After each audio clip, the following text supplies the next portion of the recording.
In our last session, Krishna introduced Arjuna to the life-altering path of Karma Yoga, acting with dedication but without attachment to the results. Now he explains why this path is so effective and contrasts it with how most people approach their goals and even their faith. He begins with a powerful assurance in verse 240. On this path of selfless action, no effort is ever lost and no harm can come from it. Even a small step forward protects one from great fear. Think about that. If you start a new diet and quit after a week, that effort feels wasted. If you invest in a business that fails, you lose your capital. But Krishna says this spiritual path is different. It's like a divine investment plan. Every small effort, every single act done with the right intention is a permanent deposit into a spiritual account that never diminishes. There are no negative returns. We are surrounded by the great fear Krishna mentions, the anxiety of exams, the pressure of career growth, the fear of failure. Krishna's teaching is the ultimate insurance policy against this deep-seated fear. By dedicating our work to a higher purpose, we build a resilience that isn't dependent on external success. Next, Krishna highlights the mindset required for this journey. In verse 241, he draws a sharp contrast. He says that those on this path have a resolute, one-pointed intelligence, while the intelligence of the irresolute is many-branched and endless. This is the ultimate lesson on focus versus distraction. Think of a successful entrepreneur. They have what Krishna calls a vyavasayatmika buddhi, a resolute, single-minded focus on their core mission. They aren't distracted by every new trend. Now consider a scattered mind. It's many-branched. It reacts to every social media notification, every piece of gossip, every fleeting desire. A focused mind has power. A scattered mind is just busy. So what causes this scattered thinking?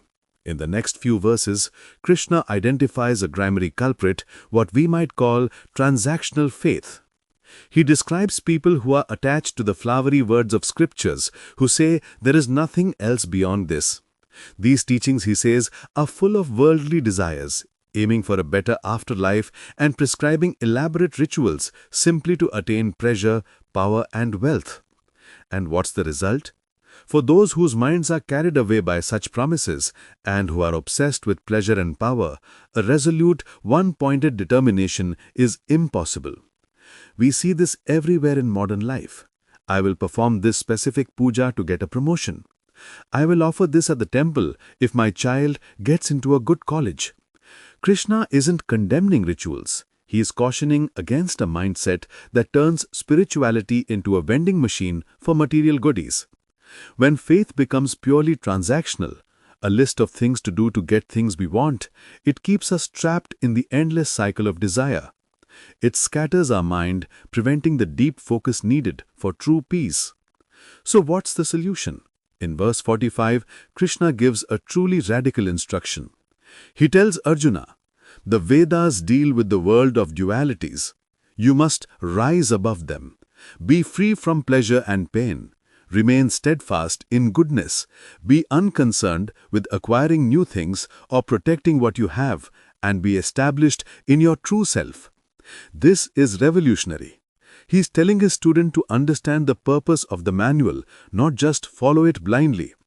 Don't spend your life endlessly chasing success and running from failure. Step outside the game itself. It's like a professional athlete who is neither wildly euphoric after a win, nor devastated by a loss. They are focused on their core process, their discipline. They are established in their identity as an athlete, not in the fluctuating results of their games. That is the mindset Krishna is advocating. To conclude this powerful section, Krishna uses a brilliant analogy in verse 46. He says, for the person who has realized the ultimate truth, all the scriptures are of as much use as a small well when there is a great flood of water everywhere. Imagine you are in a desert and a map to a small well is your most precious possession. That map is the scripture. It's essential. But what happens when the rains arrive and the entire desert becomes a freshwater lake? The map to the little well has served its purpose. You are now surrounded by the very water you were seeking. For the enlightened person who has experienced the flood of universal consciousness, the well of specific rituals becomes secondary. The purpose of the guide has been fulfilled. They have arrived.